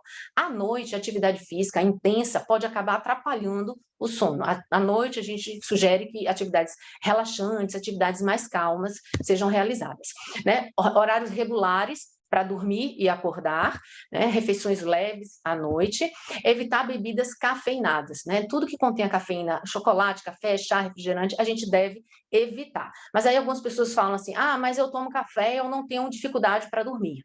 Isso é a minoria das pessoas que tem isso, porque o neurotransmissor, né? A adenosina que vai se encaixar lá na célula, que vai desencadear o processo de sono, de estímulo, de inibição do sistema nervoso para induzir o sono, ela compete nos receptores com a cafeína. Então, quando você toma o café ele entra lá, então a adenosina, aquela que vai induzir o sono, não consegue se encaixar na célula. Então, a pessoa para de, né, atrasa o sono. E algumas pessoas têm um polimorfismo genético, ou seja, os receptores não são os mesmos, então ela vai tomar o café e o café vai se encaixar na célula e a adenosina também tem um próprio local de encaixe, então assim, não vai alterar o sono. Só que os trabalhos mostram que essas pessoas que não são sensíveis ao café, menos que 10%, 12% em alguns trabalhos. Então assim, a orientação é não ingiram café à noite, evite tudo que possa ser estimulante, porque na grande maioria das pessoas isso atrapalha o sono. Atividades calmas e relaxantes, né? Uma sugestão, jogos em família. Eu sempre comento com as famílias que quando a gente vai pedir que a criança deixe o tablet, deixe o celular, a gente tem que oferecer algo em troca. Então, assim, se você puder oferecer a sua companhia em troca do eletrônico e, nesse momento, conversa, jogo, eu acho que talvez seja um pouco atrativo, né? Consiga ser atrativo para alguns. A rotina antes de ler, de dormir, como a Alessandra falou, a leitura, e o ambiente agradável, propício ao repouso. Assim, o ambiente do quarto, se possível for, é para dormir, não é para ter brinquedos, televisão, computador. O quarto seria um ambiente para dormir. Se for possível, ter esse local de brincar fora do ambiente do quarto, para que quando a criança entre naquele ambiente, ela entenda que ali é um local de repouso, de quietude, né? A temperatura tem que ser boa, sem barulho, escuro, né? Se houver a necessidade de luz, uma luz, né, amarela, evitar celular, TV, computador no quarto, e animais de estimação. Existem algumas pessoas que têm um cachorrinho, um gatinho, que acaba acordando a pessoa, a criança, o adolescente no meio da noite. Então, vamos tirar esses animais de estimação do quarto. Então, essas são algumas dicas de higiene do sono. A gente tem um site aqui da Associação Brasileira do Sono e tem o link da Semana do Sono, onde a gente tem uma cartilha que tem várias dessas sugestões que eu comentei, tem, né, vários tópicos interessantes, se vocês quiserem acessar. E é isso que eu tinha a falar sobre essa parte mais técnica, né? Alessandro, você quer comentar com a gente aqui, deixa eu descompartilhar a tela, sobre essas sugestões de higiene do sono, como é que você, né, aborda isso no consultório com essas crianças e adolescentes? Olha, concordo gênero, número e grau e faço muitas delas aos pais, acho que é isso aí, acho que o caminho é esse, é muito interessante e bom, porque a maneira como você esclarece e aprofunda em aspectos muito importantes e, ao mesmo tempo, de maneira muito acessível, né, para quem não conhece esses dados. Então, não, eu acho que é isso aí, eu acho que o caminho é esse, eu falei de uma maneira mais ampla, você de uma maneira mais específica, mas acho que falamos a mesma coisa, é a família assumir para si a responsabilidade pela construção de uma rotina favorável ao sono, favorável à saúde, né? E essa é uma responsabilidade dos adultos. Eu queria só, André, fazer 2 comentários, porque eu olhei aqui o chat, e aí eu acho que a gente já pode começar a comentar um pouco o chat, né? Se você Sim, concordar. sim, claro, claro. Um comentário de uma correção que alguém sugeriu, que eu acho extremamente oportuna, porque eu falei da enurese de maneira muito rápida, e ficou parecendo que a enurese é sempre uma questão problemática. E não, crianças, em geral, fazem xixi na cama porque estão aprendendo ali a controlar o esfíncter à noite e tal, é uma coisa esperada. O que eu me referi é aquelas crianças que já garantiram isso e que voltam a fazer xixi na cama, não de maneira episódica, porque escapes até o 12º ano de vida é comum, mas de uma maneira sistemática, regular e tal. Então, esse é um caso que merece atenção. E, às vezes, algumas crianças não conseguem fazer esse treino, não conseguem fazer segurar o xixi à noite, mesmo já numa idade em que isso deveria ocorrer. Aí, nesses casos, a minha sugestão é que procurem um médico ou pediatra, ou um urologista pediátrico para avaliar as questões, se tem ali alguma questão física em jogo, e não tendo, aí pensar numa etiologia mais psicológica, mais psicoemocional. E a outra pergunta foi como é que eu abordo essa questão da relação entre a infantilização e a adultização no consultório. Eu abordo de diversas maneiras, desde maneiras psicoeducativas, direto aos pais, ou seja, orientando os pais sobre essa realidade social que invade a nossa casa, a nossa vida, para que os pais tomem consciência, até de maneiras mais indiretas, propondo algumas ações às famílias, onde essas coisas possam ficar mais cada coisa no seu lugar, né? Então, essas são as 2 estratégias mais utilizadas, mas há outras, né? Eu acho que foram essas as perguntas, não sei se tem outras perguntas que a gente possa já esclarecer. Anúzia, você que estava olhando aí. Uma coisa interessante, enquanto a Anusa olha, assim, é em relação ao que você comentou, das crianças voltando à escola, com maior, as parassonias, né, o terror noturno, o despertar confusional. A gente sabe que as parassonias, elas se exacerbam com privação de sono e também associada à ansiedade. Então, assim, são os 2, né? O sonambulismo, por exemplo, aquela criança que já vinha com controle do sonambulismo, começa a ter mais, aí você vai ver como é que está o padrão de sono, faz um diário de sono, vê a quantidade de horas de sono, se reduziu por algum motivo, tem alguma ansiedade associada, porque habitualmente a gente vê associação com privação de sono e ansiedade com piora das parassonias. E eu vejo, André, isso clinicamente todo dia, porque a volta às aulas ela implicou numa redução do sono, porque as crianças estão se reacostumando a acordar mais cedo, porque tem um deslocamento para as escolas, e isso é um dado de realidade, porque as escolas até começavam online no mesmo horário, mas não tinha um deslocamento, e agora todas as escolas funcionando com todos os meninos, o trânsito é uma loucura. Então, as crianças acordam mais cedo, nem sempre estão dormindo mais cedo para compensar esse prejuízo aí de tempo de sono, então há uma privação, eu acho que isso é fato, e há uma ansiedade, essa eu tenho certeza, porque eu vejo diuturnamente no consultório e nas escolas com as quais eu converso. As crianças estão muito ansiosas, os professores estão ansiosos, os pais estão ansiosos, é uma ansiedade geral, porque o rendimento não é o mesmo e não tem como ser, por mais que a gente tivesse falado disso tanto o ano passado, que esse ano seria assim, mas ninguém se prepara para isso, né? Então, há um incremento de estresse, há quadros ansiosos em crianças que não tinham quadros ansiosos antes, há incremento de quadros ansiosos em crianças que já tinham um basal ansioso e há, sim, alterações de sono muito significativas dessa natureza que você está descrevendo. Eu vejo isso clinicamente de maneira muito contundente no consultório. Em relação às telas, assim, é um questionamento. A gente fala, né? Vamos diminuir as telas desses adolescentes, dessas crianças. O que é que você pensa de uma maneira a gente abordar e convencer esses adolescentes a tirar essa exposição às telas à noite? Eu acho que para os pais que estão nos ouvindo, André, a gente precisa entender que existem coisas que são negociáveis e coisas que são inegociáveis. Então, em relação às telas, eu acho o mesmo. Há coisas que são inegociáveis e há outras que são negociáveis. Então, é inegociável, no meu entendimento, que uma criança ou um adolescente fique ao longo da noite usando telas. Eu acho isso inegociável. Então, isso tem que ser estabelecido. Uma coisa que eu vejo funcionar muito é os pais também se desconectarem das telas quando é possível, né? Você, por exemplo, como mãe médica, não sei se você tem necessidade de urgências, emergências, aí tudo bem, mas na maioria dos casos, os pais conseguem dar um tempo dos celulares. Então, uma coisa que eu sugeri algumas vezes é vamos botar uma caixa, da tal hora, todo mundo põe os aparelhos ali, e deixam ali, mesmo que estejam ligados, que eles podem tocar se for necessário, se o pai ou a mãe adulto tiver uma necessidade.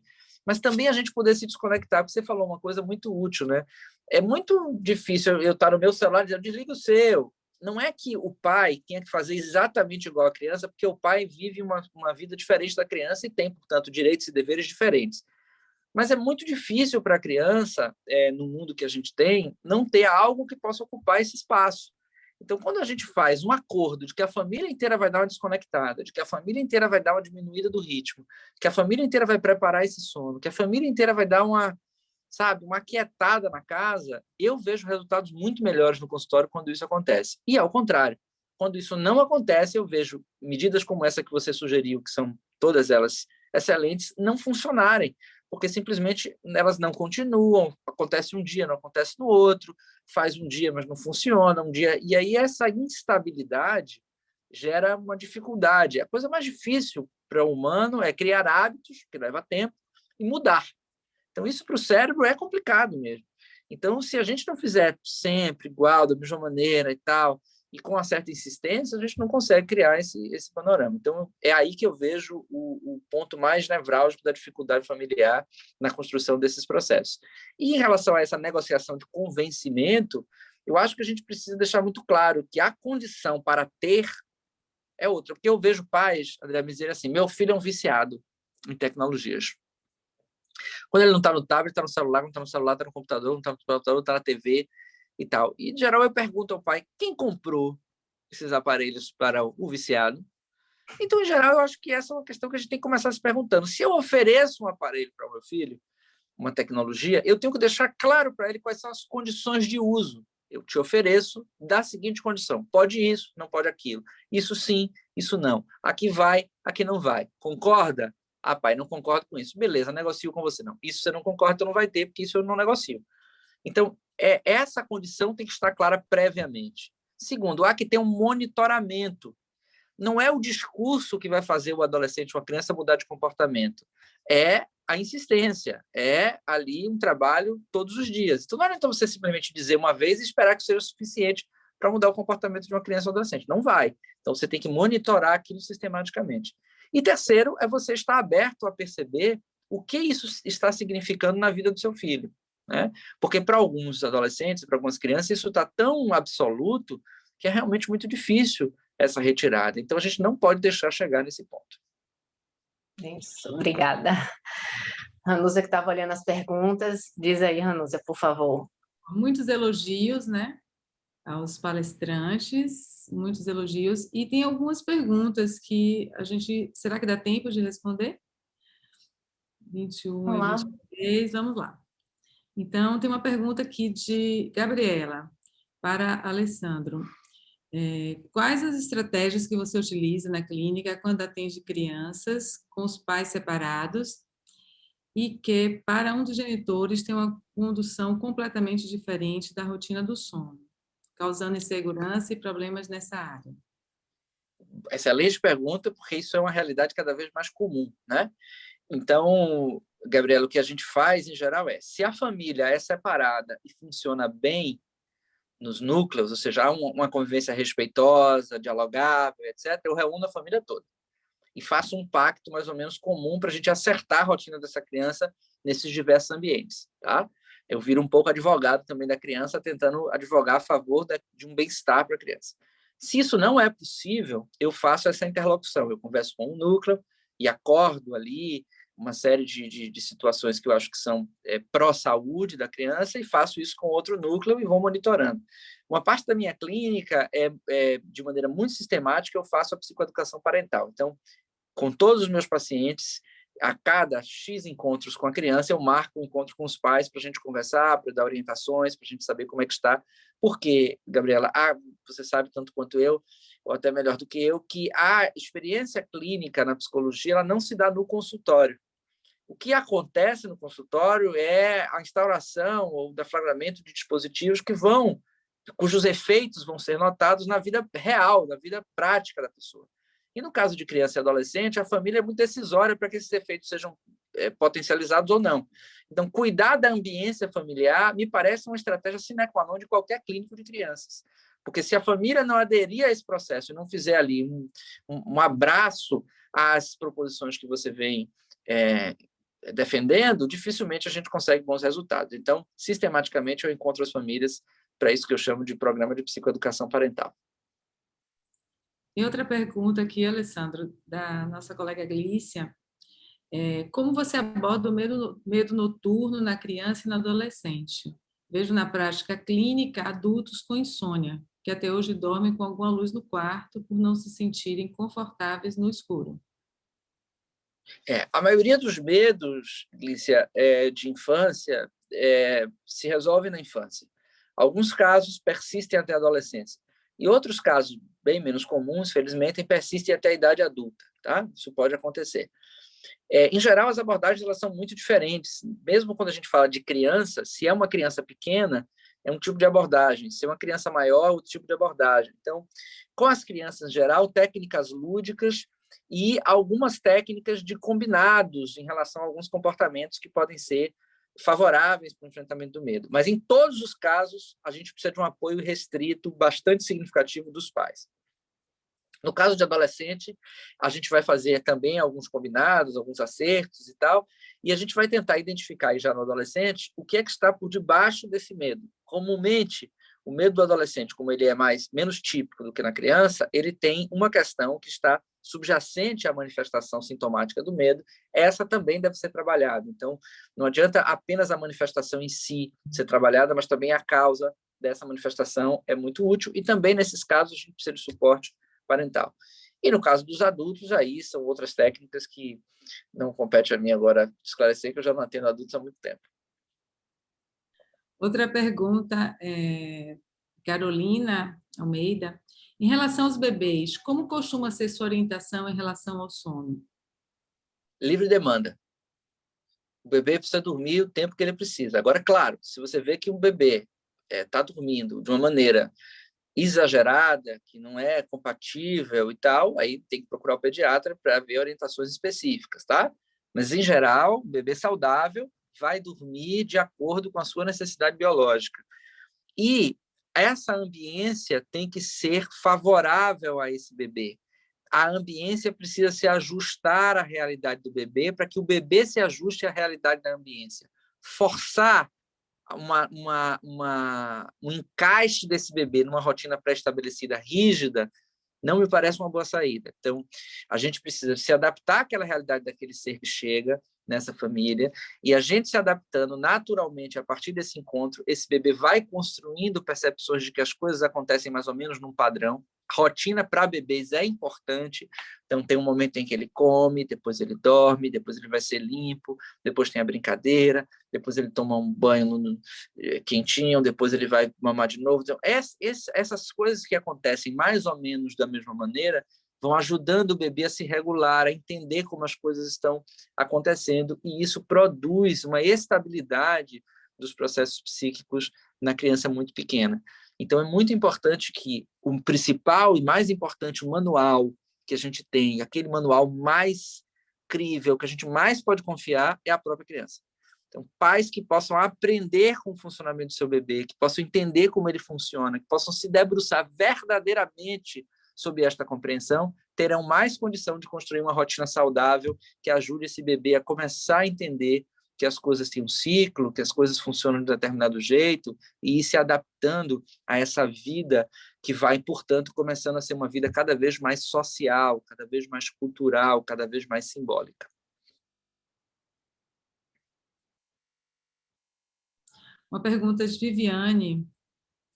Minha filha, 11 anos, tem TDAH e apresenta dificuldade em iniciar o sono. Gostaria muito de uma orientação para ajudá-la.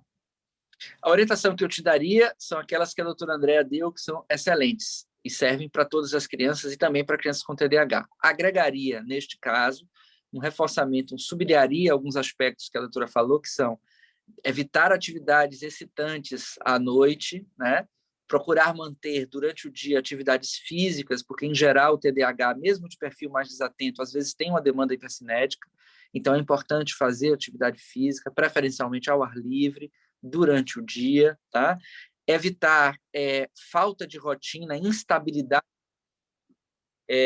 para que a criança possa também construir um hábito, né, em relação a essa diminuição, essa preparação do ritmo para o sono, e evitar, fundamentalmente, a questão dos eletrônicos. Claro que, em alguns casos mais severos, essas medidas gerais podem não ser sozinhas necessárias ou suficientes, embora sejam necessárias. Nesses casos, aí procurar ajuda especializada, que aí pode ser de uma equipe que pode conformar psicólogos, às vezes neuropediatras, às vezes pedopsiquiatras, psiquiatras da infância e da adolescência, que podem colaborar, um profissional específico do sono, que pode fazer uma avaliação se há alguma outra questão, que não só o TDAH, alguma outra questão física que também pode estar associada.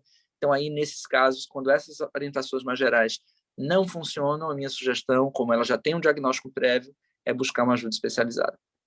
Só pegando a deixa do diagnóstico de TDAH, muitas vezes a gente vê, como eu disse, a privação de sono, ela leva à hiperatividade na criança, né? Então, às vezes, a gente questiona alguns diagnósticos, né? Quando a gente vê que por trás tem algum distúrbio de sono, tem uma privação importante de sono.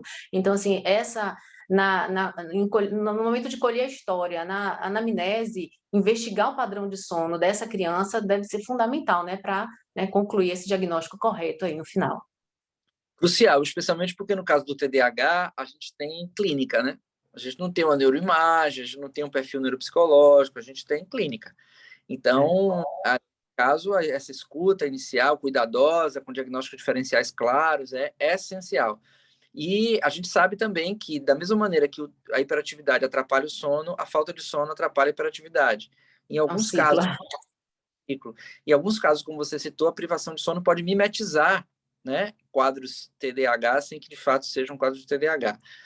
Mas o mais comum, eu acho, é quadros de TDAH de fato que tem alterações de sono associada, e aí precisa realmente de ajuda especializada para entender especificamente como aquela criança funciona, descartar outros quadros associados e aí criar-se uma medida específica para a sua filha, e mesmo assim monitorando e ajustando para que ela possa ter uma qualidade de sono melhor, que vai ajudar na reabilitação do processo atencional e na desregulação emocional e numa possível característica hipercinética, ou seja, vai melhorar também o quadro dela como um todo. Tem uma pergunta aqui para você, Andréa. A melatonina só é produzida à noite na ausência de luz? Quando dormimos durante o dia não há produção de melatonina, o que induz o sono diário é principalmente a adenosina? Então, assim, a melatonina ela é produzida no escuro. Se a gente conseguisse ficar no escuro total, a gente vai começar a liberar a melatonina, né? Então, assim, trabalhadores de turno usam essa técnica, né? Já que tem que trabalhar à noite para que durante o dia eles consigam dormir, né? Eles vão tentar ficar no ambiente escuro total, né? Assim, são cadeias que vão equilibrar esse ciclo sono e vigília, né? São diversos neurotransmissores. Eu citei aqui o da pressão do sono, que é a adenosina, né? Que junto com a melatonina e outros vão estar atuando aí. Não é exclusivo, não. Também tem outra pergunta para a Andréa, você, de Mirna. Doutora Andréa, o chá de camomila, dentre outras ervas popularmente conhecidas como indutores do sono, funciona no relaxamento e realmente induz o sono ou é mito? A gente fala do chá na preparação do sono. Alguns, né, acreditam, né, o Valeriane, né, acredita que tenha de fato algum, não a folha que faça o chá, mas assim medicamentos, a base mesmo, né, tem esse efeito. Mas assim, o chá a gente usa muito, assim, aquele líquido morno. Pode ser o chá ou algum outro líquido morno, porque quando você ingere, o organismo acaba diminuindo a temperatura corpórea para manter o equilíbrio, esse quente, da mesma forma que o banho morno, e aí ajuda na liberação de melatonina, né? Então, assim, atuaria nesse sentido. Aí o banho morno, o líquido morno, nessa preparação do sono ajuda dessa forma. Tem uma pergunta aqui para Alessandro. Boa noite. Gostaria de saber de Thaís.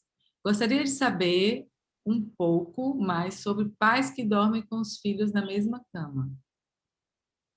Então, polêmica esse tema. Me lembro, inclusive, que estava fazendo uma palestra e o doutor André estava na plateia, depois conversou comigo sobre esse ponto e tal, a gente conversou, foi bem interessante. Não sei se ela vai lembrar, mas eu lembro. E, assim, o que eu defendo sobre isso é um pouco polêmico. eu defendo assim que cada família pode e deve organizar isso de acordo com a sua realidade. Então, eu não gosto muito dessas coisas muito... Claro, salvo situações que coloquem a criança em risco, que aí foi uma ressalva que ela fez, vou pedir que depois ela comente. Claro, aí tem que tomar todo cuidado. Mas, assim, o que a gente precisa perceber é o que significa para aquela família. E quando eu falo que significa para aquela família, é preciso priorizar a criança. Por quê? Às vezes é muito funcional para os pais esse dormir na cama, mas não é funcional para a criança. E às vezes é muito funcional para a criança, mas não está muito funcional para os pais. E aí termina não sendo funcional para a criança, porque esses pais também ficam muito desajeitados. O que eu sugiro, em geral, o ideal é que a criança consiga dar conta do seu sono de maneira protegida, cuidada, mas sozinha. Isso é o que a gente espera, porque ela vai precisar ter experiências mais para frente, onde ela não vai poder estar sempre dormindo com um adulto. Então, em algum momento da vida dessa criança, essa criança vai precisar ter essa experiência. Agora, este momento, ele é muito discutível, porque existem crianças que já teriam, por exemplo, um critério etário para dar conta dessa experiência, mas psiquicamente não estão preparadas, ou famílias que não se organizaram nesse sentido. Então, não é que isso é em si um problema, mas, em geral, o que a gente escuta é que quando esse funcionamento acontece, essa família está aí com alguma dificuldade. Não sempre. Há famílias que estão super bem desse jeito, mas muitas vezes isso acontece. Então, a minha orientação é: por que isso está acontecendo? Fazermos essa pergunta. Por que isso está acontecendo? Isso atende a quem? Que importância isso tem na vida dessas pessoas que compõem essa comunidade? E no caso da criança, que, portanto, deve ser sempre mais priorizada e protegida, que riscos, que benefícios e que implicações no seu desenvolvimento essa escolha familiar tem na vida dessa criança? Respondidas a essas perguntas, nós podemos desenhar uma estratégia caso a família queira mudar esse cenário, com cuidado, com apoio, sem imprimir à criança nenhum tipo de sofrimento. A ressalva, eu acho que vai para o bebê, né?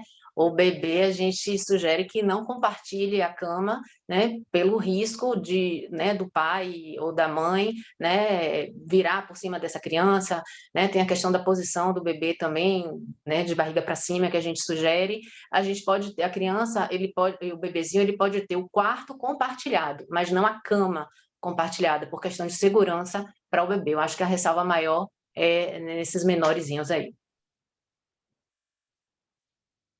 Bom, pessoal, eu tenho mais uma pergunta aqui, né? E pelo horário, vamos para o professor Alessandro também, sobre também uso de telas, da professora Cristina Salles.